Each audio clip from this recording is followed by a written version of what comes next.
अभाज्य संख्याओं के केवल गुणनखंड होते हैं। सो आज से हम class 10th math chapter first शुरू कर रहे हैं। तो यह चैप्टर फर्स्ट का नाम है वास्तविक संख्याएं। तो ये चैप्टर पढ़ने से पहले इसका बेसिक समझते हैं, फिर इसके क्वेश्चन को सॉल्व करेंगे। ठीक है। सो देखिए चैप्टर है आसान है ना, अगर आप इसका बेसिक ढंग से समझ गए तो यह क्वेश्चन आप आसानी से कर लेंगे। ठीक।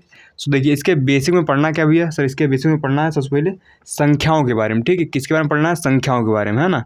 तो ये पहली संख्या हमारी प्राकृत संख्या, क्या भैया, प्राकृत संख्या। ठीक है,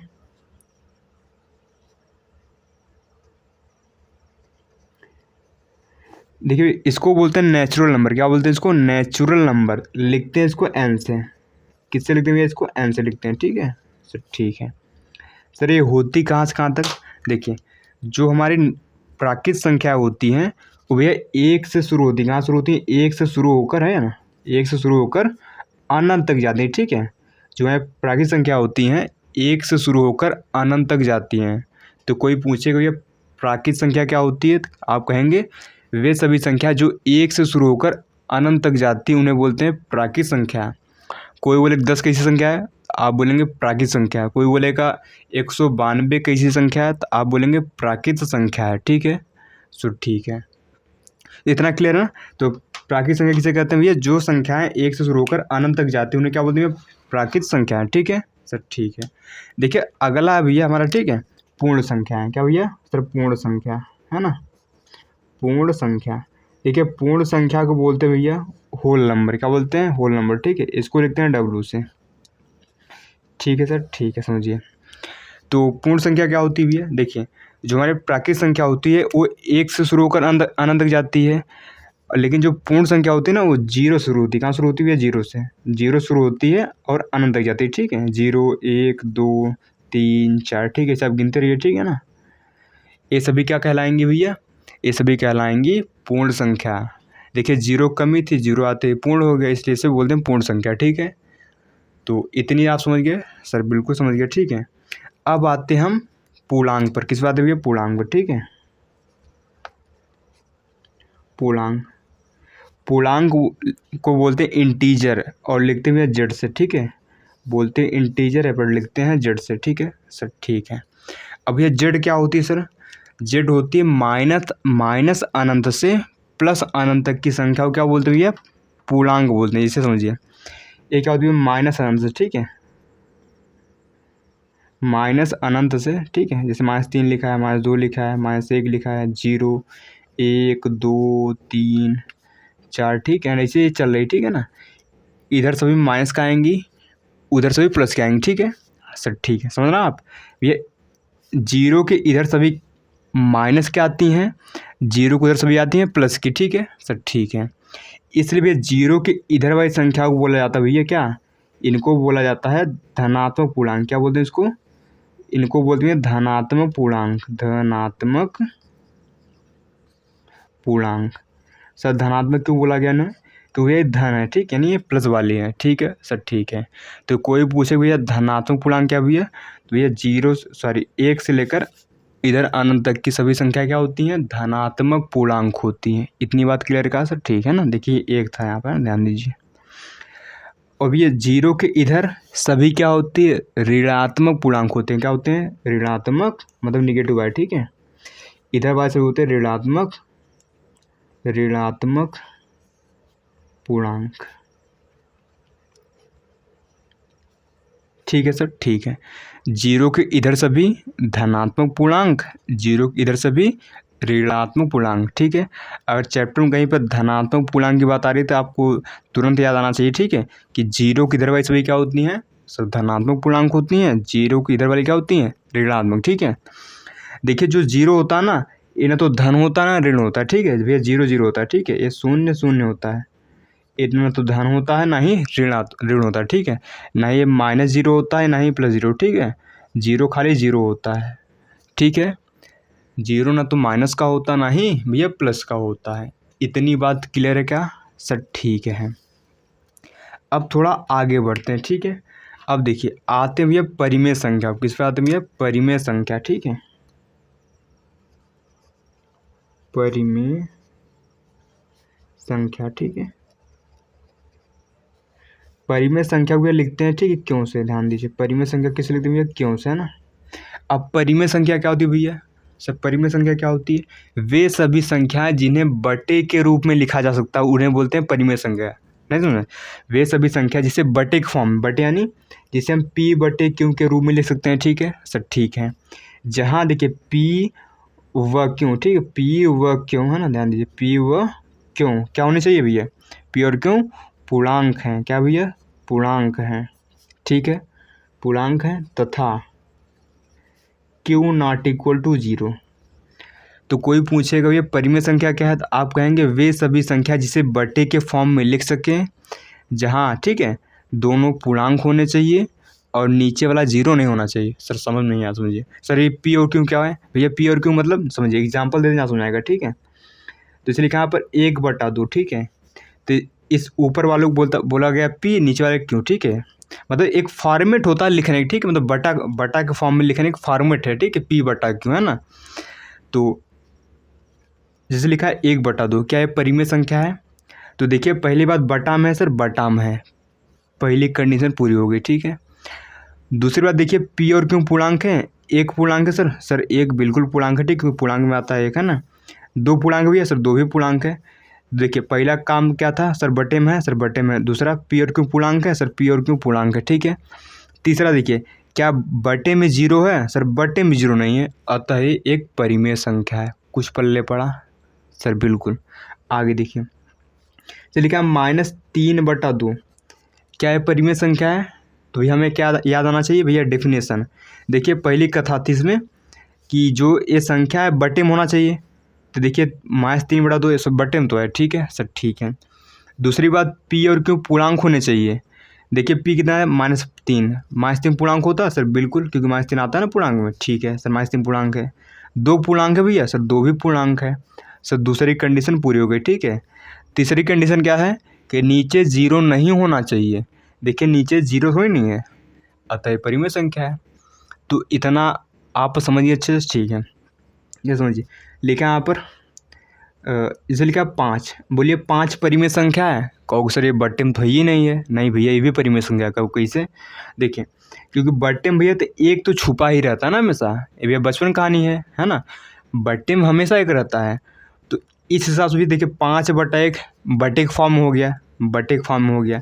देखिए दोनों पूर्णांक है, देखिए 5 भी पूर्णांक होता है ना, देखिए 5 पूर्णांक में आएगा, ठीक, इसका मतलब ये अनंत तक जा रहा है, मतलब यहाँ 5, 6, 7, 8, 9, 10, 15, 20 सब आएंगे, ठीक है यहाँ पर।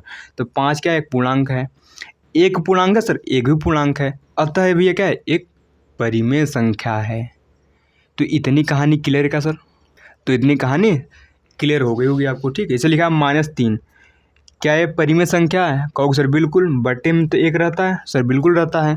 कहो देखिए बटे के फॉर्म में है सर, बटे के फॉर्म में है। दूसरी बात दोनों पूर्णांक हैं सर, -3 भी पूर्णांक में आता है और एक भी पूर्णांक में आता है सर, दूसरी कंडीशन पूरी हो गई, ठीक है। देखिए नीचे 0 है सर, नीचे 0 नहीं है, अतः एक परिमेय संख्या है। तो जो भी ये 3 कंडीशन पूरा करेगा, तीन कंडीशन क्या क्या, पहली बात बटे में होना चाहिए, पहली कंडीशन। दूसरा दोनों पूर्णांक होने चाहिए, तो दोनों पूर्णांक मतलब इसमें से होने चाहिए, ठीक है, दोनों पूर्णांक होने चाहिए। तीसरी कंडीशन क्या है, नीचे 0 नहीं होना चाहिए, ठीक है, बात सुनो आप, मतलब इसलिए लिखा 5/0, ठीक है, इसे परिमेय संख्या नहीं बोलते, ठीक है ना, ये इसे परिमेय संख्या नहीं बोलते, ठीक है, क्योंकि ये नीचे 0 आ गया। नीचे 0 नहीं होना चाहिए, मतलब क्यों 0 नहीं होना चाहिए, क्यों मतलब नीचे वाला 0 नहीं होना चाहिए, ठीक है। तो ऐसे भैया क्या, ऐसे ऐसी संख्या आती रहेंगी, ठीक है सर, ठीक है।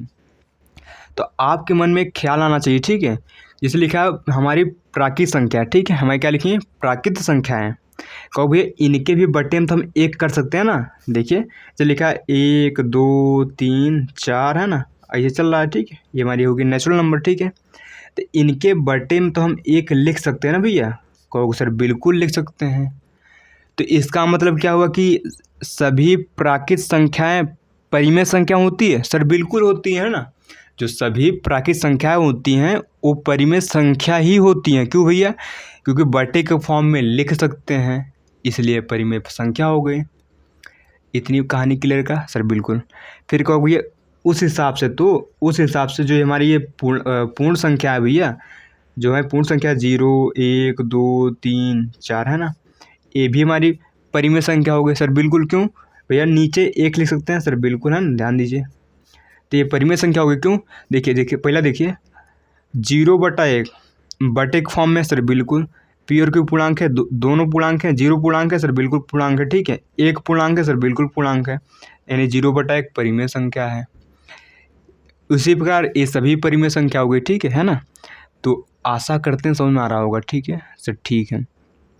तो हमारी जो सभी परिमेय संख्या जो हमारी सभी नेचुरल नंबर होती हैं, यानी सभी प्राकृतिक संख्या होती हैं, वो भी एक परिमेय संख्या ही होती हैं।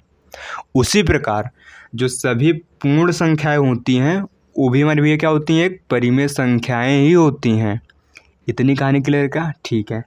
फिर को अगर उस हिसाब से, तो भैया ये जो पूर्णांक लिखे गए हैं ना सर, ये पूर्णांक जो लिखे हैं आप, है ना, तो अगला एग्जाम्पल लेते हैं यहाँ पर। तो ध्यान दीजिए, जो यहाँ भैया माइनस अनंत से, ठीक है ना, जो लिखा गया है प्लस अनंत तक, इसके बारे में क्या ख्याल है भैया सर, इसके बारे में क्या ख्याल है सर? ये भी पूर्णांक, सॉरी, जो ये पूर्णांक लिखे गए हैं ना, ये भी परिमेय संख्या ही होते हैं। क्यों भैया? क्योंकि भैया सबके बटे में आप 1 तो लिख सकते हैं ना सर, कहोगे सर बिल्कुल, ठीक है। देखिए -3 पूर्णांक सर, -3 पूर्णांक ही होता है, ठीक है, पूर्णांक ही तो है ना, -3 पूर्णांक, ठीक है। 1 पूर्णांक सर, बिल्कुल पूर्णांक, ठीक है, नीचे 0 नहीं है ना। तो अतः सभी पूर्णांक भी परिमेय संख्या ही होती हैं। आपने कक्षा 9 में इसके बारे में अच्छे से पढ़ा है, ठीक है, बस यहाँ रिविजन हो रहा है। इतना क्लियर कहाँ है सर? बिल्कुल, है ना। तो आप सीख गए प्राकृतिक संख्या, पूर्ण संख्या, पूर्णांक और परिमेय संख्या, ठीक है सर, ठीक है। आशा करते हैं कहानी समझ में आई होगी, है ना। अब आते हैं भैया अपरिमेय संख्या, किस बात है भैया? अपरिमेय संख्या पर। अपरिमेय संख्या, ठीक है सर। अपरिमेय संख्या क्या होती है भैया? सर अपरिमेय संख्या क्या होती है? वे सभी संख्याएं जो परिमेय नहीं है ना। इसे कैसे बोलेंगे? जो परिमेय नहीं है, या फिर वे सभी संख्याएं जो परिमेय संख्या नहीं है। जो परिमेय नहीं है तो अपरिमेय ही होगा भैया। देखिए, जो भी संख्या परिमेय नहीं है, इसका मतलब वो एक अपरिमेय है। ध्यान दीजिए, इसे जैसे लिखा है भैया √3, है ना, एक परिमेय होता है, रूट वाले संख्या अपरिमेय होते हैं, ठीक है सर, ठीक है। कहोगे सर एक बात बताइए, ठीक है, इनको हम भैया बट्टे में 1 लिख सकते हैं? हम कहेंगे सर बिल्कुल ठीक है सर, ठीक है, लिखा गया है ना। तो क्या इससे, तो कहोगे भैया तब तो ये परिमेय संख्या होनी चाहिए ना। हम कहेंगे नहीं, परिमेय संख्या नहीं। क्यों भैया? देखें, यहाँ पहली कंडीशन पूरी हो गई, ठीक है, बट्टे के फॉर्म में लिखा गया सर, लिखा गया, अच्छी बात है। दूसरी कंडीशन क्या थी? पी और क्यू पूर्णांक होने चाहिए। √3 पूर्णांक में नहीं आता, ध्यान दीजिए, ठीक है, 3 आता है बट √3 पूर्णांक में नहीं आता, ये बात ध्यान रखिए, ठीक है। 3 पूर्णांक में आता है, लेकिन √3 पूर्णांक में नहीं आता। √3 कहीं नहीं दिखेगा आपको, ठीक, ध्यान दीजिए।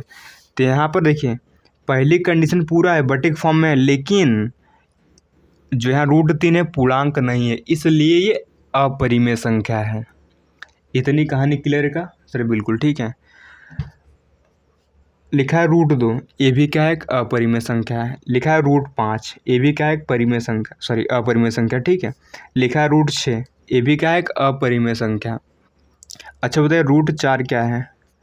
कहोगे सर ये भी रूट में है, ये भी अपरिमेय संख्या है। हम कहेंगे नहीं। कहोगे सर काहे नौटंकी कर रहे हैं? अभी तो आप बोले ना जो भी रूट में होगा सब अपरिमेय होगा।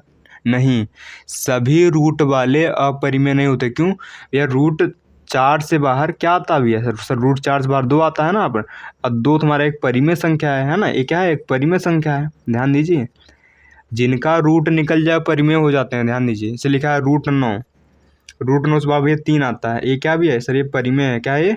परिमेय है। तो जिनका रूट न निकले वही अपरिमेय होते हैं। ध्यान, जैसे लिखा है √6 हो गया ना। इसे लिखा है, मान लीजिए यहाँ लिखा है √10, ये अपरिमेय संख्या, ठीक, कि √10 नहीं निकलता बाहर। ध्यान दीजिए, लिखा है रूट यहाँ पे 12, ये भी क्या है? अपरिमेय संख्या। लिखा है √13, ये भी क्या भी? अपरिमेय संख्या, है ना। तो लिखा है 1/√2, ये भी क्या है? एक अपरिमेय संख्या है। रूट दिख गया, समझो अपरिमेय संख्या है ना। लेकिन ध्यान दीजिए, जिसका रूट निकल जाए वो अपरिमेय नहीं होगा, है ना। लिखा है √5/√3। ये भी क्या है, एक अपरिमेय संख्या है। ठीक है सर, ठीक है। लिखा है रूट है ना 2/√7, ये भी क्या भी है, एक अपरिमेय संख्या है। ठीक है, तो आशा करते हैं अपरिमेय संख्या का फंडा क्लियर हो गया। ठीक है सर, ठीक है ना। इसे लिखा 3 + √2, ये भी क्या है, एक अपरिमेय संख्या है ना। 4√3 + 7, ये भी क्या है, अपरिमेय संख्या है ना। इतनी कहानी क्लियर का सर, ठीक है। लिखा है 7 - √3, ये भी क्या है, अपरिमेय संख्या। मतलब रूट दिख गया समझे, अपरिमेय संख्या है। रूट दिख गया मतलब अपरिमेय संख्या है। लेकिन बात का ध्यान रखिए, जिसका रूट बाहर निकल जाए अपरिमेय नहीं है, ध्यान दीजिए। ठीक है, इसे पूछ लिया जाए भैया कि 10 - √4 अपरिमेय है, कहो सर रूट दिख रहा अपरिमेय, मन कर रहा लगाने ना, लेकिन अपरिमेय नहीं है। क्यों सर? क्यों, देखिए इसको सॉल्व करेंगे यहाँ 10 - 2 आएगा ना आप, क्योंकि √4 से बार 2 आता है, ये तो 8 आ गया ना हमारा, ये तो परिमेय होता है ना।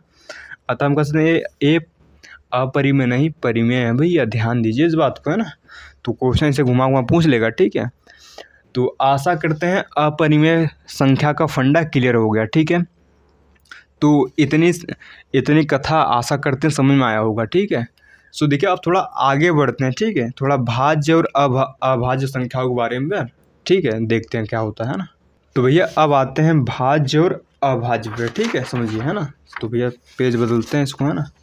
सो देखिए हमारी भी अगली हेडिंग है भाज्य। क्या भैया? ठीक है, भाज्य और अभाज्य संख्या। ठीक है, तो पहले हम बात करते हैं अभाज्य संख्या के बारे में। ठीक है, अभाज्य संख्या। सर अभाज्य संख्या क्या होती है? भैया आपने बचपन में याद किया होगा, वे सभी संख्याएं जो एक और स्वयं से कटती हैं उसे क्या बोलते हैं? अभाज्य, है ना। जो एक और स्वयं से कटती हैं या फिर विभाजित होती है उन्हें क्या बोलते हैं? अभाज्य। मैं भी लिख देता हूँ, ध्यान दीजिए। ठीक है, वे सभी संख्याएं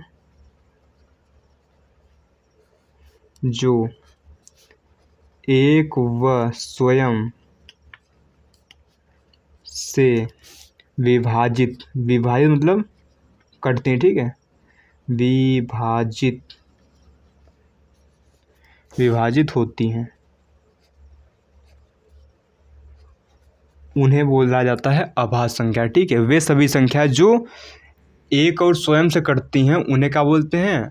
अभाज्य संख्या। जैसे लिखा 2, बोलिए 2 किससे कटेगा सर? 2 एक तो या तो 1 से कटेगा या तो 2 से कटे ना। तो अतः हमको सर दो एक क्या है सर? 2 एक अभाज्य संख्या है। ठीक है सर, ठीक है। ये लिखा 3 भैया या तो 1 से कटेगा या तो 3 से, है ना। यानी या तो 1 से कटेगा या फिर स्वयं से कटेगा, इसलिए 3 क्या है? अभाज्य संख्या है। और बात करते हैं 5, है ना। 5 क्या भैया सर? 5 एक तो या तो 1 से कटेगा या फिर 5 से कटेगा ना। 5 या तो 1 से कटता है फिर 5 से कटता है, यानी या तो 1 से कटेगा या फिर स्वयं से कटेगा, इसलिए 5 क्या है? अभाज्य संख्या। ठीक है सर, ठीक है।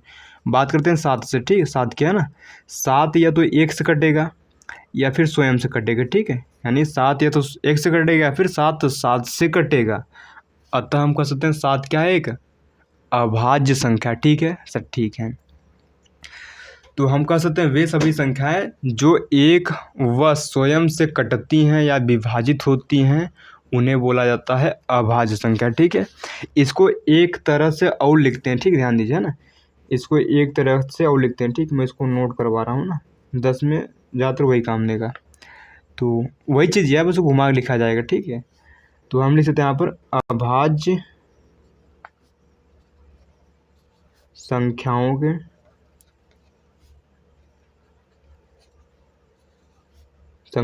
के केवल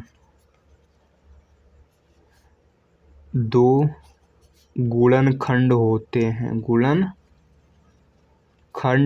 हैं। गुणनखंड मतलब जिससे से वो कटते हैं। ठीक है ना, जैसे यहाँ पर 2 के गुणनखंड क्या है? 1 और 2 है ना यहाँ पर। तो अभाज्य संख्याओं के केवल 2 गुणनखंड होते हैं, ये 2 ही संख्या से कटती है। कौन कौन? या तो 1 से कटेगी या फिर स्वयं से, 1 से कटेगी या फिर स्वयं से, है ना। इसलिए हम कह सकते हैं अभाज्य संख्याओं के केवल 2 गुणनखंड होते हैं। ठीक है सर, गुणनखंड समझते हैं ना, वही टुकड़ा जिससे संख्या कटती हैं वो गुणनखंड होते हैं। जैसे देखिए लिखा आप यहाँ 10। ठीक है, 10 का गुणनखंड क्या होगा? देखिए 10 कटता है, 1 से कटेगा, 2 से कटेगा, है ना। फिर क्या कहाँ से कट भैया? ये 5 से कटेगा, ठीक है, और ये 10 से कटेगा ना यहाँ पर, तो ये सभी इसके गुणनखंड कहलाएंगे। क्या कहलाएंगे? ये सभी इसके गुणनखंड, ठीक है सर, ठीक है। तो अभाज्य संख्याओं को भैया केवल और केवल कितने गुणनखंड होते हैं? 2। इस बात को भैया गांठ बांध लीजिए कि अभाज्य संख्याओं के केवल 2 गुणनखंड होते हैं। एक तो एक होता है और एक स्वयं वाला, एक तो एक होता है और एक स्वयं वाला। आशा करते हैं इतनी बात समझ में आ गई होगी, ठीक है। तो भैया अब आते हैं भाज्य संख्या पर, ठीक है सर, भाज्य, ठीक है, इसी को उल्टा ध्यान दीजिए, है ना। आते हैं भाज्य संख्या। भैया भाज्य संख्या क्या होता है उसको समझते हैं, ठीक है। सो समझिए, भाज्य संख्या क्या होता है? वे सभी संख्याएं जो एक व स्वयं के अलावा अन्य से भी विभाजित हो जाती हैं, उन्हें बोला जाता है भाज्य संख्याएं। मतलब वे सभी संख्याएं जो एक व स्वयं के अलावा अन्य से भी कटती हैं, उन्हें बोला जाता है भाज्य संख्याएं। लिखते हैं, ठीक है। वे सभी संख्याएं, वे सभी संख्याएं हैं ना, जो एक व स्वयं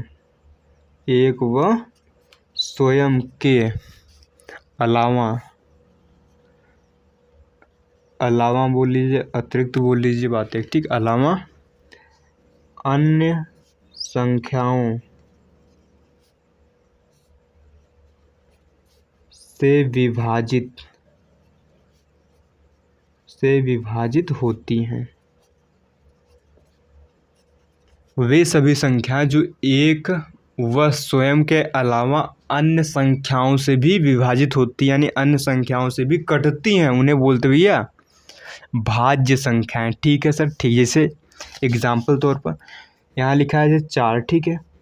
4 देखिए ना, 4 1 से कटेगा भैया, ये सर 2 से भी कटता है, ये 4 से भी कटता है, ठीक है सर, ठीक है। तो 4 एक व स्वयं के अलावा 2 से भी कट रहा है ना, अतः 4 क्या एक भाज्य संख्या है। बात समझ में आई यहाँ तक? जैसे बात करते हैं 10 की, ठीक है। 10 कटेगा भैया, तो 1 से सभी कटते हैं, 1 से कटेगा, 2 से कटेगा, 5 से कटेगा, और 10 से भी कटता है ना। कोई भी संख्या स्वयं से भी कटती है, ठीक है। देखिए जो 10 है, एक और स्वयं के अलावा 2 और 5 से भी कट रही है, अतः 10 क्या है भैया हमारा? सर 10 है हमारा भाज्य संख्या, ठीक है सर, ठीक है। और बात कर लीजिए, ठीक, इसलिए लिखा है यहाँ पर, मान लीजिए 15 भैया 1 से कभी कटता है सर, 3 से भी कटता है सर, 5 से भी कटता है सर, 15 से भी कटता है। कोई भी संख्या अपने से भी कटती है ना। तो देखिए एक और स्वयं के अलावा 3 और 5 से भी कट रहा है, अतः हमारा 15 क्या है? एक भाज्य संख्या है। इतनी कहानी समझ में आई क्या? ठीक है। तो देखिए इसको हम एक तरह से और लिख सकते हैं, ठीक, ध्यान दीजिए ना। जो देखिए हमारा जो भाज्य संख्या है ना, वो एक और स्वयं के अलावा अन्य से भी कट रही हैं, यानी इनके दो से अधिक गुणनखंड होते हैं। जो भाज्य संख्या होती है उनके 2 से अधिक गुणनखंड होते हैं, मतलब 2 से अधिक संख्याओं से कटती हैं, ध्यान दीजिए। तो लिख सकते हैं यहाँ पर भाज्य संख्याओं के, है ना, 2 से अधिक गुणनखंड होते हैं। यह लाइनें सर याद कर लीजिए, ठीक है। एक तो ये लाइन और एक ये लाइन, ठीक है, 10 में बहुत काम देगा, ठीक है सर, ठीक है।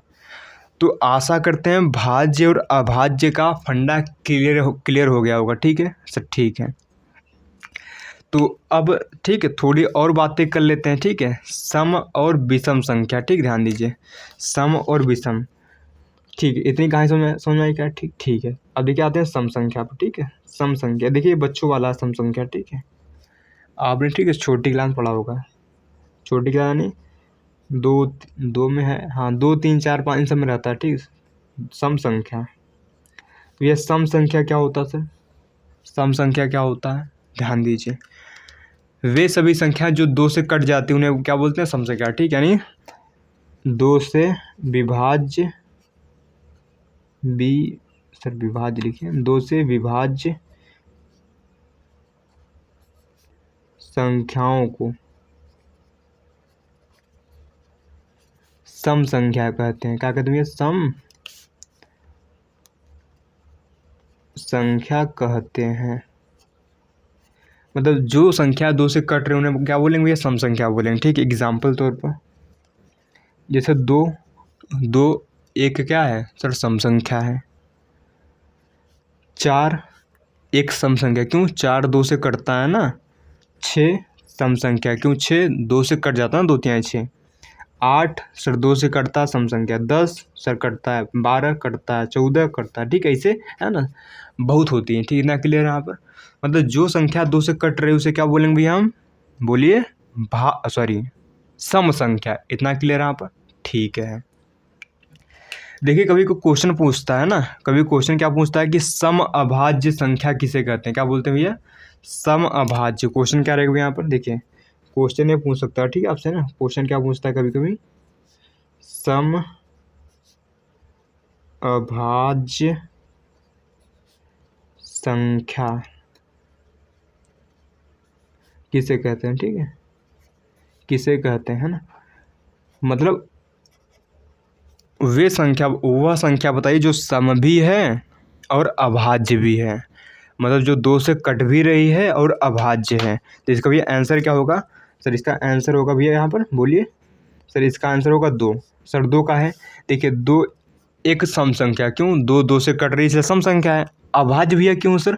अभाज्य इसलिए है कि भैया इसके केवल 2 गुणनखंड है, यानी खाली ये 2 संख्याओं से ही कट रही है, एक से और एक स्वयं से, इसलिए 2 क्या है?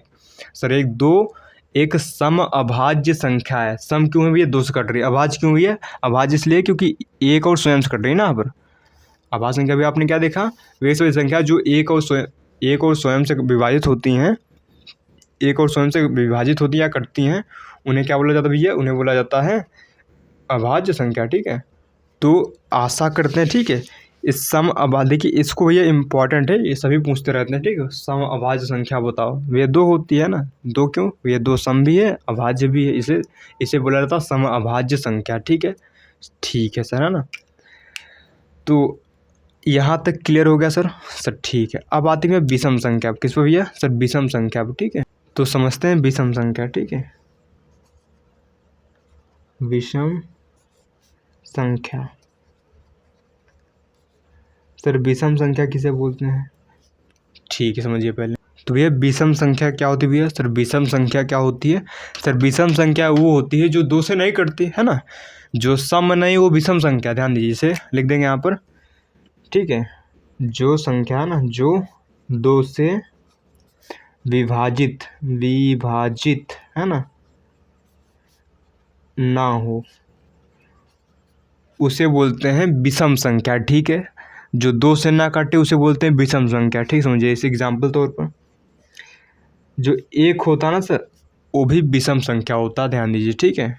जो भैया 3 है सर विषम संख्या, 5 है सर विषम संख्या, 7 है विषम संख्या, 9 है सर विषम संख्या, 11 है विषम संख्या, है ना, 13 है विषम संख्या, है ना, और क्या 15 विषम संख्या। ठीक है, ऐसे चलते रहेंगे। ठीक है सर, ठीक है। कभी ऐसे मत काटिए, ठीक है, 1 को 2 से काटिए सर, 0 बार गया। ठीक है, 1 है ना, पॉइंट 0। ठीक है, ऐसे नहीं काटना। ठीक है ना, ये तो पॉइंटों में आ गया ना, ये पॉइंटों में नहीं आना चाहिए, पूरा पूरा करना चाहिए। ठीक है, इसे देखिए 4 है ना, 2 से कट गया ना पूरा पूरा, है ना आप। ठीक है, तो हमारा ये 4 सम संख्या है। ध्यान दीजिए, ठीक है। और यहाँ देखिए ये विषम संख्या है। ठीक है, पूरा नहीं कट रहे हैं भैया, अगर इनको जबरदस्ती काटोगे पॉइंटों में आ जाएंगे। ठीक है, हमें पॉइंटों में नहीं चाहिए, है ना। तो जो 2 से पूरा पूरा कट जाए उसे क्या बोलते हैं भैया?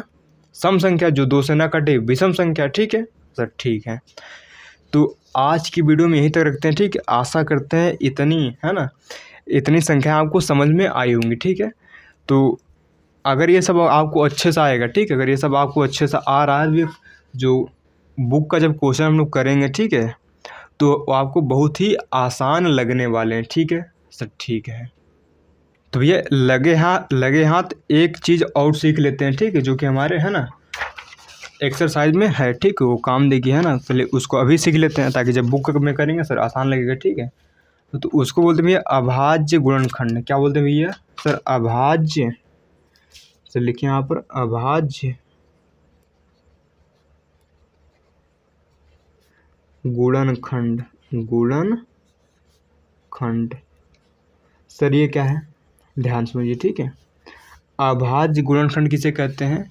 भाज्य संख्याओं को अभाज्य संख्या के गुणनफल के रूप में लिखने को अभाज्य गुणनखंड बोलते हैं। सर बिल्कुल समझ नहीं आया, ठीक है। अब देखिए कुछ क्वेश्चन कर दें, समझ में आएगा, समझिए। चलिए देखिए 15 लिखा है, क्या लिखा है यहाँ 15, ठीक है सर, ठीक है। 15 एक क्या है बोलिए? भाज्य संख्या है ना, क्योंकि 15 एक तो 1 से कटेगी, 3 से कटेगी, 5 से कटेगी, 15 से भी कटेगी, ठीक है। ये भाज्य संख्या है ना, इसको तोड़िए। तो इसको तोड़ते कैसे, ठीक है आप, है ना, इसको कुछ इस कदर तोड़ते हैं, ठीक है भाई। 3 से काटिए, 3 बचे 15, 5 काटिए, कट गया, ठीक है आप, है ना। भैया हम 15 को क्या लिख सकते हैं यहाँ पर? 3 गुणे 5, है ना। तो देखिए हमने 15 क्या थी सर? एक भाज्य संख्या थी। हमने इसको अभाज्य संख्या के गुणनफल के रूप में लिख दिया। 3 और 5 अभाज्य संख्या ना, तो हमने 15 को अभाज्य संख्याओं के गुणनफल के रूप में लिख दिया। इसी को बोलते हैं अभाज्य गुणनखंड। मतलब अभाज्य संख्याओं के रूप में तोड़ देना। 15 को हमने अभाज्य संख्या के रूप में तोड़ दिया, ऐसे बोल लीजिए। या फिर 15 का है ना, 15 को हमने अभाज्य संख्याओं के गुणनफल के रूप में लिख दिया। इसे ही बोलते हैं अभाज्य गुणनखंड। कुछ और क्वेश्चन का जैसा समझ, जैसे लिखा यहाँ पर, है ना 25, ठीक है। ये 25 हमारा क्या सर? भाज्य संख्या है। 25 तोड़िए जरा, तो ये 25 तोड़िए, क्या आएगा यहाँ पर? 5 25 है ना, यानी यहाँ क्या आएगा? 5 गुणे 5, ठीक है सर, ठीक है। तो भैया हमने, तो यही होगा 25 का अभाज्य गुणनखंड। क्या होगा भैया? 5 गुणे 5। 25 एक भाज्य संख्या है।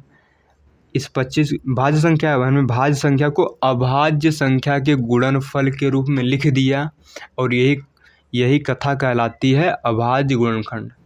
और समझते इसे लिखा है 12, है ना। तो 12 का आप क्या ले सकते हैं भैया सर? 12 तोड़िए इनको पहले, 2 छंग 12, 2 तिहाई 6, 3 से काटे, कट गया, ठीक। यानी हम इसको 2 गुणा 2 गुणा 2, सॉरी 3 है ना यहाँ पर। तो हमने 12 को है ना तोड़ दिया, हमने 12 को है ना अभाज्य संख्याओं के गुणनफल, गुणा में ना अभाज्य संख्याओं के गुणनफल के रूप में लिख दिया। इसी को बोलेंगे क्या? अभाज्य गुणनखंड, ठीक है सर, ठीक है। देखिए ये 12 क्या था भैया सर? 12 था भाज्य संख्या। यहाँ 2 क्या सर? अभाज्य। 2 क्या सर? अभाज्य। 3 क्या? अभाज्य। मतलब 12 को हमने अभाज्य गुणन, ठीक है, अभाज्य संख्याओं के गुणनफल के रूप में लिख दिया, ठीक है सर। इसी को बोलते हैं अभाज्य गुणनखंड, ठीक है। और लेते हैं, इसे लिखा आप है ना, मान लीजिए यहाँ लिखा है 125। कैसे करेंगे यहाँ पर?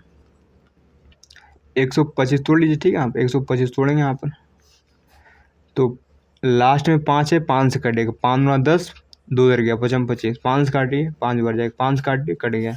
यानी 125 को हम 5 गुणे 5 गुणे 5 लिख सकते हैं। तो यही होता है अभाज्य गुणनखंड।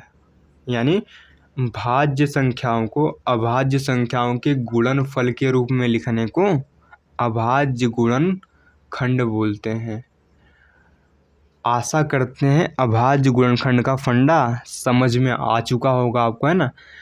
तो मिलते हैं नेक्स्ट वीडियो में अभ्यास के प्रश्न के साथ, ठीक है। यानी हम अगली वीडियो में प्रश्नावली 1.1 को हम सॉल्व करेंगे, ठीक है भैया सर, ठीक है।